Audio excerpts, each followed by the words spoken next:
आशीर्वाद पाहिजे बाई आपल्याला आता देवाचे. हा आता गरज आहे की नाही आपल्याला देवीचा प्रसाद आहे. घे आशीर्वाद आहे, घे.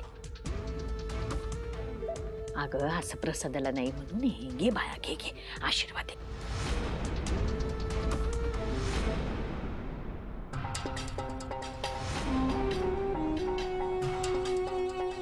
अजून थोडा, हा थोडस घे घे घे. आता बसा इथं, मी पायाला लावायचं आहे ना तेल गरम करून आणते. हा कुठं जाऊ नको बरं का, इथंच थांब.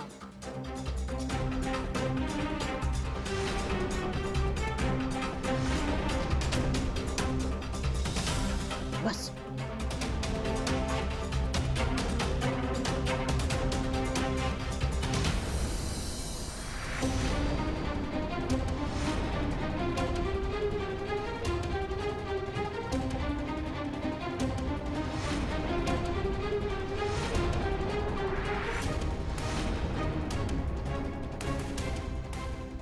गो बाई, काय झालं? हा काय गो बाई, हा चक्कर यायला लागली का? येणार ग येणार. वाईट वाटतंय ना, आपल्यामुळं रॉकीचा जीव गेला असं वाटत असेल ना तुला?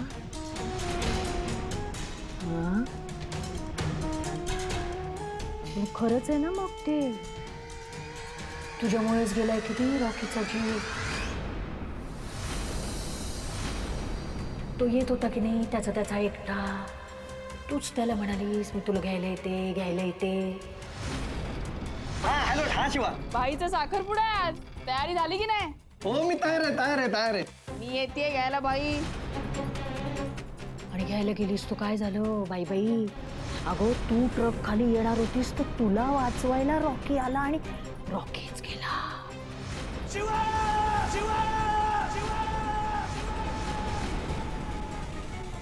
अगं तुला साधं खर्चटलं पण नाही आणि रॉकीचा जीवच गेला.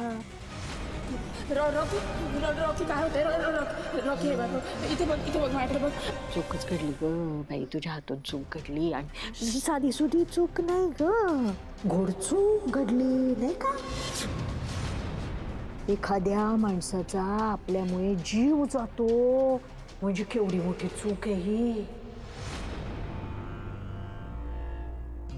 असं वाटणार तुला की आता मी या चुकीची शिक्षा घेते, प्रायश्चित्त घेते व त्यासाठी मी माझा जीव देते. तर बरोबर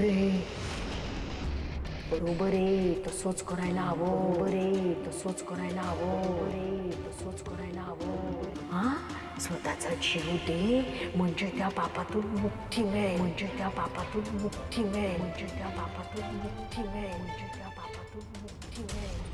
हा नाही बाई, अगो ते अरे देवा आई इकडे जरा मोकळ्या हवी तू बिरा म्हणजे बरं वाटेल. हा उठा चला जरा मोकळ्या हवेत जाऊया. हा अगं नको विचार करू. आता हळू आता मला सांग, तुझ्या पश्चाताप करण्याने रॉकी परत येणार आहे का? नाही की नाही? मग या पश्चातापाचा काय उपयोग? त्यापेक्षा जीव देऊन टाकायचा. आपला जीव गेला ना की मग ते पाप फिटेल. तुझ्यामुळेच गेलाय किती रॉकीचा जीव, तुझ्यामुळेच गेलाय किती. त्याला म्हणालीस मी तुला घ्यायला येते.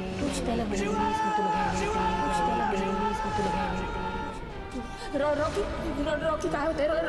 रॉकी इथे बघ माझ्याकडे बघ. चूकच घडली ग बाई, तुझ्या हातून चूक घडली. आणि साधी सुधी चूक नाही ग, घोडचूक घडली नाही का? असं वाटणार तुला की आता मी या चुकीची शिक्षा घेते, प्रायश्चित्त घेते व त्यासाठी मी माझा जीव देते. तर बरोबर आहे, तसंच करायला हवं. हा स्वतःचा जीव दे म्हणजे त्या पापातून मुक्ती मिळेल.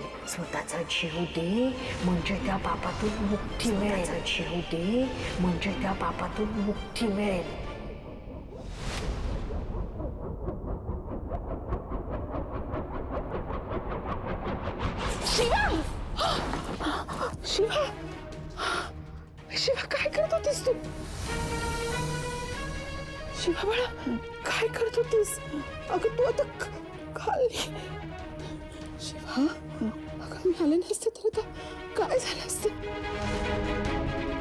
शिवा, कशी आलीस तू इथे? काय झालं? हा, कोणी आणलं तुला इथे?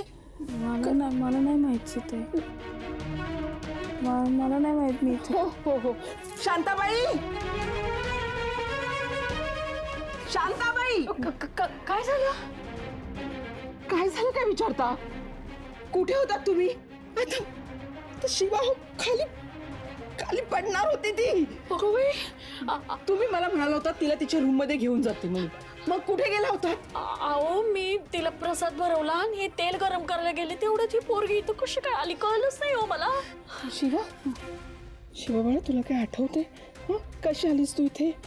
कोणी आणलं तुला इथे? हं, आठवते? ओ सीताई, अहो तिला धक्का बसलाय. उगाच नको तिला बोलायला लावूया. आता सकाळी पण बघितलं ना तुम्ही, आता खाली कशी बसली होती आणि आता ही अशी बाहेर आली. नको बोलायला लावूया तिला. हा शिवा बाळा, असं नको करत जाऊस. हा, आता मी आले नसते तर? सीताई तुम्ही काळजी नका करू. मी काय करते, तिच्या पायाला तेल लावते, चांगलं चोळते, म्हणजे गाढ झोप लागेल. आणि आता मी आईच्या मी तिला एकटीला सोडत नाही अजिबात. हा, ती झोपल्याशिवाय तिच्या रूम मधनं बाहेर नाही पडायचं तुम्ही? नाही. शिवा, ये बाळा, ये. चल बाळा चल. अगं बाई, थोडं माझं लक्ष जाईना झालं.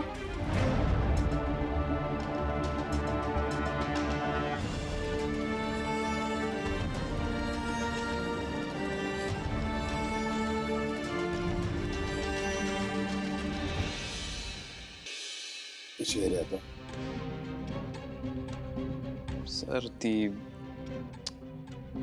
सर शिवा नाही खात पीत नाही आहे, काही कुठल्याच गोष्टीला रिॲक्ट होत नाही, सतत स्वतःत रमलेली असते.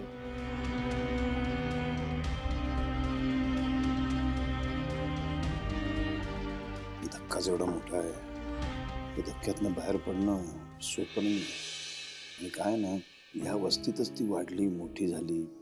ह्या त्याची गॅरेजमधली सगळ्या मुलांची जी गँग आहे, हे सगळे ना इतके एकजीव झालेले लोक आहेत सगळे.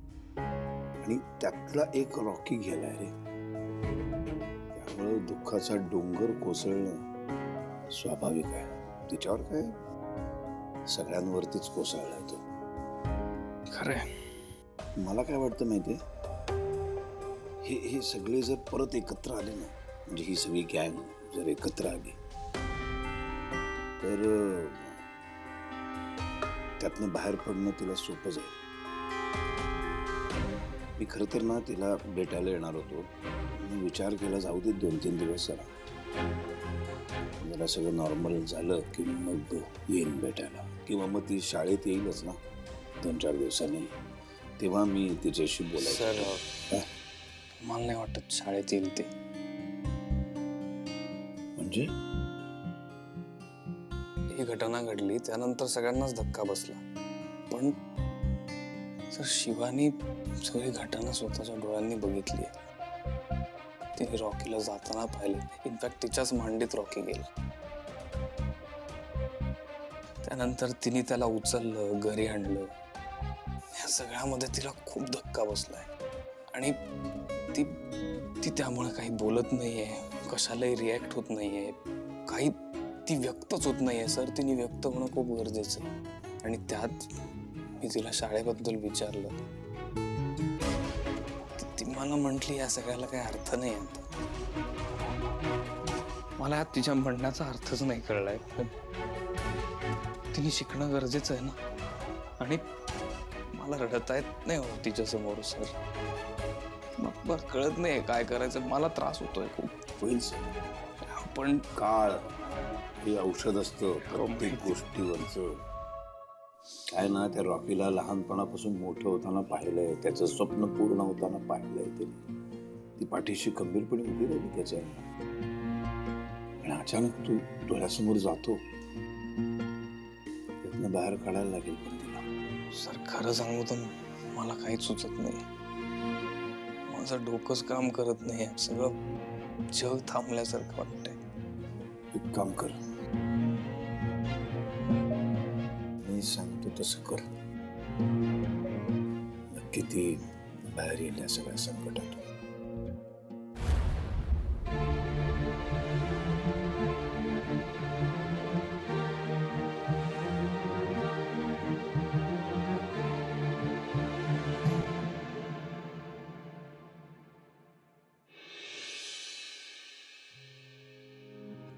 काय झालं? शिवा ओके ना? शिवा ठीक आहे. शांताबाई आहेत तिच्यासोबत. मग का बोलवलंस अचानक? काय झालं? मला शिवा आणि संपदाची काळजी वाटते. आणि आज जे काही घडलं त्यामुळे खूप जास्त. काय घडले आज?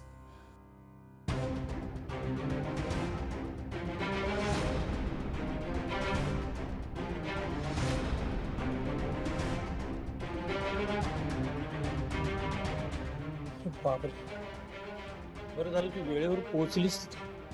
शिवा ओके ना आता? आता ठीक आहे. जर का मी तिथे वेळेत पोचले नसते तर नको नको पुन्हा ते सगळं. खरंय ताई, म्हणजे आता संपदा सध्या झोपली आहे, शांत झोप लागली आहे तिला, पण उठली ना अगं की रडतच असते आणि सतत काहीतरी पुटपुटत असते. मला तर खूप काळजी वाटते. हो, खातही नाहीये ती धड. काकू, संपदाला सध्या आरामाची गरज आहे. आणि जर अशक्तपणा वाटत असेल तर आपण डॉक्टरांना बोलवून घेऊया, सलाईन लावूया तिला, म्हणजे बरं वाटेल ना. लक्ष्मण, डॉक्टरांना बोलवून घे, त्यांना बघू दे एकदा. ठीक आहे भाऊ, तुम्हाला सगळ्यांनाच असं वाटत असेल तर मी बोलवतो त्यांना. तेच बघतील काय आहे ते. ताबडतोब बोलवून घ्या. आणि मला असं वाटतंय की आता आपण शिवाला एकटीला नाही सोडू शकत. खूप रिस्की आहे ते. सीताई, शिवा झोपली आता. मी कडी लावून घेतली बाहेरून तिच्या रूमला. आशू, आई, म्हणजे मी फक्त सजेस्ट करते, राग नका मानू, पण मला असं वाटतं की शिवाला सध्या रूममध्येच बंद ठेवा काही दिवसांसाठी, कारण तिचं असं बाहेर फिरणं सेफ नाहीये. पुन्हा जर असं काही केलं तर. मला पटतंय बरं का कीर्तिताईंचं. नाही, मला नाही पटत आहे. असं खोलीत तिला बंद करून ठेवलं तर तिला तेच विचार येतील आणि अजून त्रास होईल, असं नाही वाटत? हो, त्यापेक्षा उलट मी तिला घेऊन जातो वस्तीत. ती आजीला भेटेल, काकूंना भेटेल, तिला बरं वाटेल. बरोबर बोलतोय आशू, तू घेऊन जा तिला वस्तीत. भाऊ, पण वस्तीत गेल्यावर तिला रॉकीची आठवण नाही का येणार? येऊ दे ना. उलट रॉकीची आठवण आली तर ती रडेल तरी, काहीतरी बोलेल तरी, किंवा चिडचिड तरी करेल. तिने वेंट आउट होणं गरजेचं आहे. तिच्या मनात इतकं साठून राहिलंय. अशोक, मी बरोबर बोलतोयस. तू घेऊन जा शिवा, पण एक लक्षात ठेव, काही झालं तरी तिला एकटीला सोडू नकोस. नाही ग, मी नाही सोडणार.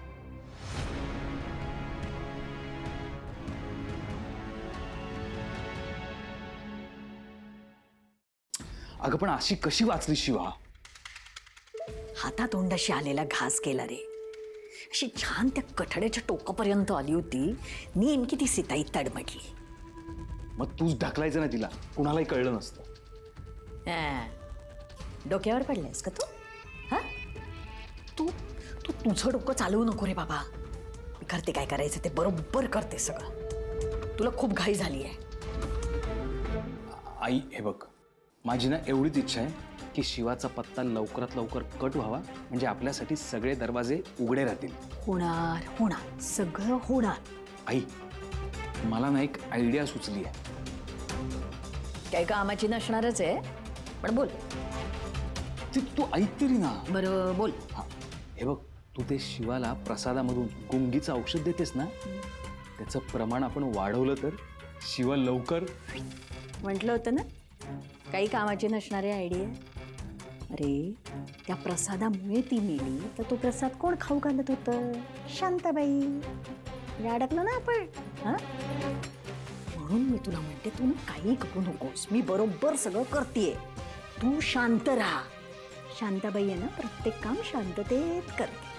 तुझ्यासारखं नाहीये अति घाई संकटात नाही. वाचतोस ना ठिकठिकाणी असतं ना लिहिलेलं. हो हो हो हो. फक्त एका गोष्टीची खात्री करायला हवी. आता कोणत्या?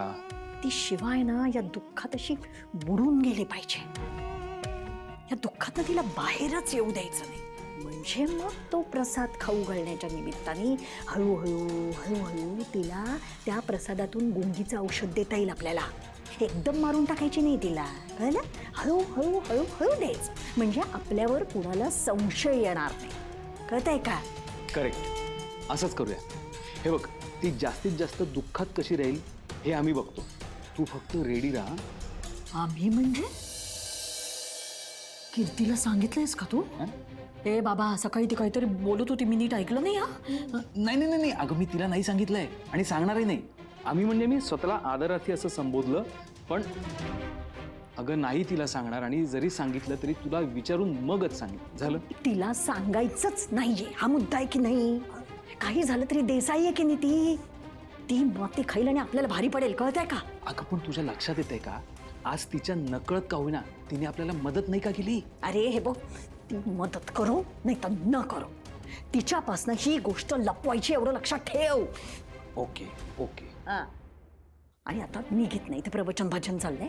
निघ, चल चल चल. आई तू पण त्या कीर्तीसारखी वचवच करू नकोस. हा, ती पण करते, तू आता करायला लागली. ए बाबा, तू जा ना, निघ ना. कोणी बघितलं तर जातोय. किती वांदे होती. पण ते ठरलं. हो जातो.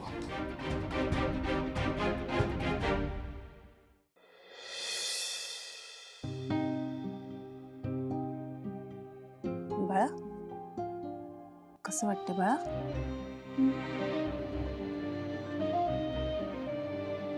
बाळा, उठतेस का?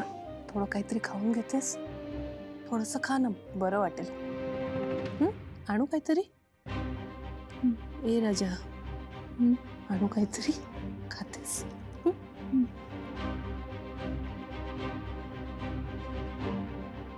बाई ग, कशी सुकून गेलीये पूर. काय हालत करून घेतलीये स्वतःची. बघा ना, काही खात पण नाही, अजिबात काही खायला तयार होत नाही.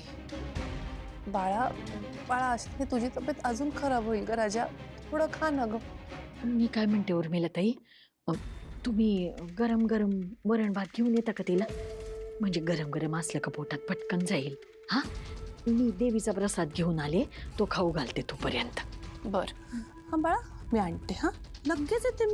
मी लगेच येते सोन्या. आणि शांताबाई आहेत ना, मी लगेच येते.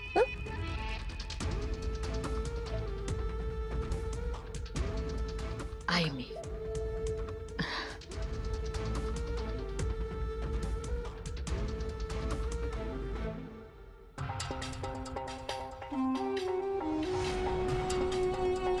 होईल होईल, सगळं नीट होईल. हा, देव आहे बाई, देवाशिवाय कोण असतं का? हा, प्रसाद खा देवाचा, खा. अगं असं नाही करू बाया. हा, देवी येते, तिचा मान राखावा. अगं देवच दुःख देतो, देवच त्यातनं सावरतो ग बाई.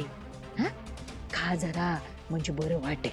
हा, खा खा, गुंग माझी बाई, उगी उगी खा. अजून थोडा खाते का? बरं वाटेल ना? हा, बरं वाटेल आता.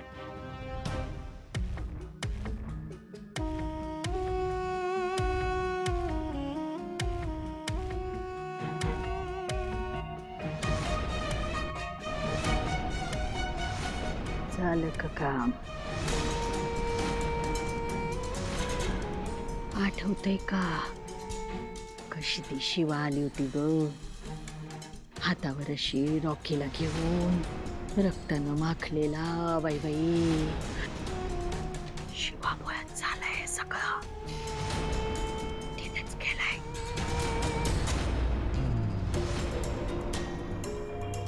रॉकी आला होता की नाही, आपला आपला आला असता तो. ही गेली तिकडे त्याला घ्यायला, आणि मग ही काय त्या ट्रक खाली येत होती म्हणून रॉकी तिला वाचवायला धावला, आणि मग रॉकी गेला. हा, आणि शिवा वाचली. आणि का ग? हा, रॉकीला खर्चटलं पण साधं आणि रॉकी गेला. पट्ट का तुला हे पट्ट? म्हणून सांगते, शिवानीच केलंय हे सगळं.